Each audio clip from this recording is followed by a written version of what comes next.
even the ancient cultures and other things. So today's lecture is going to be an amalgamation of whatever has been transpired in the last 10 days of this FDP. I feel you might have realized that how we have to go about, because in the change scenario, we all know that things have changed a lot. The nature of the discipline has changed. And if we discuss it in more detail, we can even conclude that even the nature of the knowledge has changed. And the three parameters which we generally attribute to the knowledge, that is creation, that is innovation, creation of the knowledge, that is innovation, then its preservation, and finally the sharing. The mode of all these three things have changed drastically. And in this change scenario, if you are really in the business of creating the knowledge, then you have to be slightly different from the rest of the world. You have to think out of the box. If you will not be doing this thing and you will be simply concentrating on the conventional one, then it's very difficult. Probably you may not be able to actually contribute to that discipline. That we have to take into account and take it very seriously. So all those parameters which have been illustrated during these 10 days, we have to basically think on them in the dynamic fashion. So whatever has been transpired today probably may not be true tomorrow. That we have to keep in mind.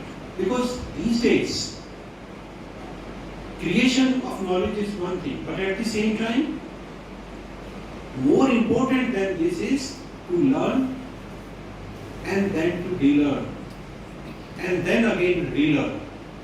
That is what is the need of the hour. हमें पहले सीखना है, उसके बाद उस सीखे हुए को खत्म करना है और फिर दोबारा से सीखना है. Why it is happening? Because the changing things, they are drastically changing the world. Everything is being changed overnight. That aspect must be there. We should not be rigid at all, and especially in a discipline like law, flexibility is the foremost beauty of a personality, of a lawyer, of a law professional. Because if somebody says that you have to abide by the rules, we are having a rule book, we are having a constitution, we are having various acts and other things. And if you simply abide by it, you create a machinery. That machinery will automatically be controlling everything. But it's not like this. Machinery is not going to work. You need a human touch in the law. And that is possible only when you really learn it. You should not take law as the bundle of the words. We have to take the law as a spirit. And then you have to worship that spirit. And your actions should be in accordance with it. The similar thing happens once you are exploring the law. Then again the same thing happens. Our approach should be not only playing with the words, not only manipulating the various statements and interpreting and then misinterpreting and again interpreting. That's not the issue. The basic thing is that we have to basically understand the spirit of the law. In whatever way we are working, whether we are a teacher or we are a law professional in a company or we are a lawyer, this thing is equally important to everybody whosoever is working in this area. Not only this, we are having the integrated approach. I feel in the beginning I gave an example of car.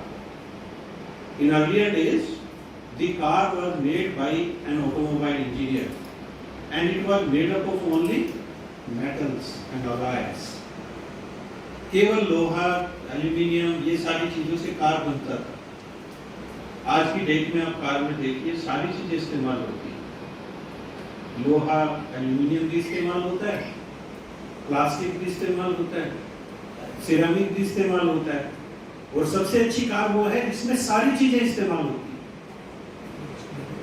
बिल्कुल वैसा ही देखिए हर एक discipline के साथ। आप ये सोचें कि एक अच्छे लॉ प्रोफेशनल बन जाएंगे, जब तक कि आपको साइकोलॉजी नहीं आएगा, जब तक कि आपको सोशियोलॉजिकल चीजें नहीं आएंगी, जब तक आपको फिलोसफी समझ नहीं आएगी, आप एक अच्छे लॉ प्रोफेशनल नहीं हो सकते। तो जो एक मिथ हमारे दिमागों में पुराने जमाने से आ गया था कि जी नॉलेज का बंटवारा हो गया है, और नॉलेज जो है अपने लॉ वाला लॉ पढ़ेगा, सोशियोलॉजी वाला सोशियोलॉजी पढ़ेगा, फिजिक्स वाला फिजिक्स पढ़ेगा, इंजीनियरिंग वाला इंजीनियरिंग पढ़ेगा, केमिस्ट्री वाला केमिस्ट्री, वो चीजें देखिए धीरे धीरे खत्म हो रही है। हम लोग साइंस के हैं, हम जब साइंस में पढ़ते हैं तो बिना सोशियोलॉजी के हम साइंस नहीं पढ़ सकते, बिना हिस्ट्री के हम साइंस नहीं पढ़ सकते, हमें चाहिए वो। क्योंकि देखिए जब हमें लर्निंग पैटर्न्स पता करने हैं तो हमें ह्यूमन बिहेवियर भी पढ़ना पड़ेगा, मैनेजमेंट भी पढ़ना पड़ेगा। तो ये सारी चीजें जब हम एक साथ समाहित करके चलेंगे, संभवतः तभी हम एक अच्छे लॉ प्रोफेशनल बन पाएंगे। और टीचर की हैसियत से तो देखिए हमारा रोल और भी क्रूशियल है कि हमें बिल्कुल भी अपनी नॉलेज को साइलो में नहीं रखना, हिस्सेदारी नहीं करनी है नॉलेज की।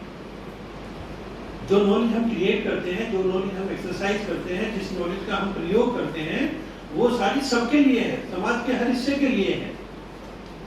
ठीक है, लॉ केवल ये नहीं है, लॉ प्रोफेशनल्स के लिए नहीं है, पूरी समाज के लिए है, हर एक आदमी के लिए है, हर एक पशु के लिए है, हर एक जीव के लिए है। तो जो एक सार्वभौमिकता वाली बात है, ये देखिए हमें समझनी होगी, और उसी दृष्टिकोण से आगे बढ़ते हुए हमें अपने जिंदगी में इस चीज को अंगीकार करके आगे बढ़ना होगा। और यदि हमें किसी रिसर्च को गाइड करना है, किसी बच्चे को करना है, तो वो सारी चीजें आपको एक एक करके बताई गई हैं कि क्या क्या करना है, रिसर्च के कौन कौन से एलिमेंट है। ठीक है, रिसर्च मेथोडोलॉजी थोड़ा थोड़ा चेंज होता है, जैसे डिसिप्लिन चेंज होता है वैसे वैसे रिसर्च मेथोडोलॉजी थोड़ा सा चेंज होता है। कुछ बेसिक कंसेप्ट्स हैं जो आपको बताए गए, लेकिन बहुत सारी ऐसी चीजें हैं जो केवल आप जब प्रैक्टिस करोगे, जब आप एक्चुअली करोगे, आपको तभी समझ आएंगे। या भी बिल्कुल ये ऐसा ही सेशन है जैसे कि हमने मैं एक एग्जांपल दिया करता हूँ साइकिल वाला, कि आप लोग साइकिल के बारे में खूब सारा पढ़ लीजिए, खूब किताबें पढ़ लीजिए, ठीक है, फिर साइकिल चला के देखिए, साइकिल नहीं चलेगी। भले ही आप कितनी भी किताबें पढ़ लें, साइकिल नहीं चला सकते। उसको चलाने के लिए तो देखिए आपको एक्चुअली एक्टिविटी में इन्वॉल्व होना पड़ेगा। लॉ बिल्कुल ऐसा ही है, जब तक आप किसी अच्छे गुरु के साथ बैठ के नहीं करेंगे ना काम, तब तक बात बनेगी नहीं। अब वो गुरु जो है हमारे प्रोफेसर त्रिपाठी भी हो सकते हैं, प्रोफेसर प्रसाद भी हो सकती है, या प्रोफेसर रंजन भी हो सकते हैं। वो बस आपने अपनी पसंद का गुरु छांटना है और उसी के हिसाब से आगे बढ़ना है, ठीक है। और ऐसा नहीं है कि यदि हमने पीएचडी कर ली तो हमें गुरु की जरूरत नहीं है, कभी भी हमें गुरु की जरूरत है। और शायद यही जरूरत है कि इतनी दूर से हमारे जो अध्यापक गण, जो ऑलरेडी कई पीएचडी भी हैं, वो आए हैं, शायद इसी तलाश में है कि कहीं अच्छा गुरु मिल जाए। मुझे पूर्ण विश्वास है कि हम सभी अपने इन उद्देश्यों में समर्थ होंगे, जरूर हम अपने लिए एक राह तलाशेंगे, और इस एफडीपी के पूरा होने के बाद निसंदेह हमारे ज्ञान में अभिवृद्धि होगी, और हम रिसर्च को कैसे करना है ये एक बेहतर तरीके से समझ पाएंगे। आप सभी का बहुत बहुत धन्यवाद, और जो आज के हमारे दोनों एक्सपर्ट्स हैं उनका भी बहुत बहुत धन्यवाद। अभी मैडम प्रोफेसर प्रसाद बोलेंगे तो आपको समझ आएगा कि चीज़ों को कैसे देखना चाहिए, सब्जेक्ट को एक्सप्लोर करने की जरूरत है, ठीक है। सब चीज़ों को बिल्कुल जैसी होती है वैसा कभी नहीं लेना चाहिए। यदि डिफरेंटली लेंगे तभी आप डिफरेंट बन पाएंगे, और तभी आप डिफरेंटली कर पाएंगे। बहुत बहुत धन्यवाद सर।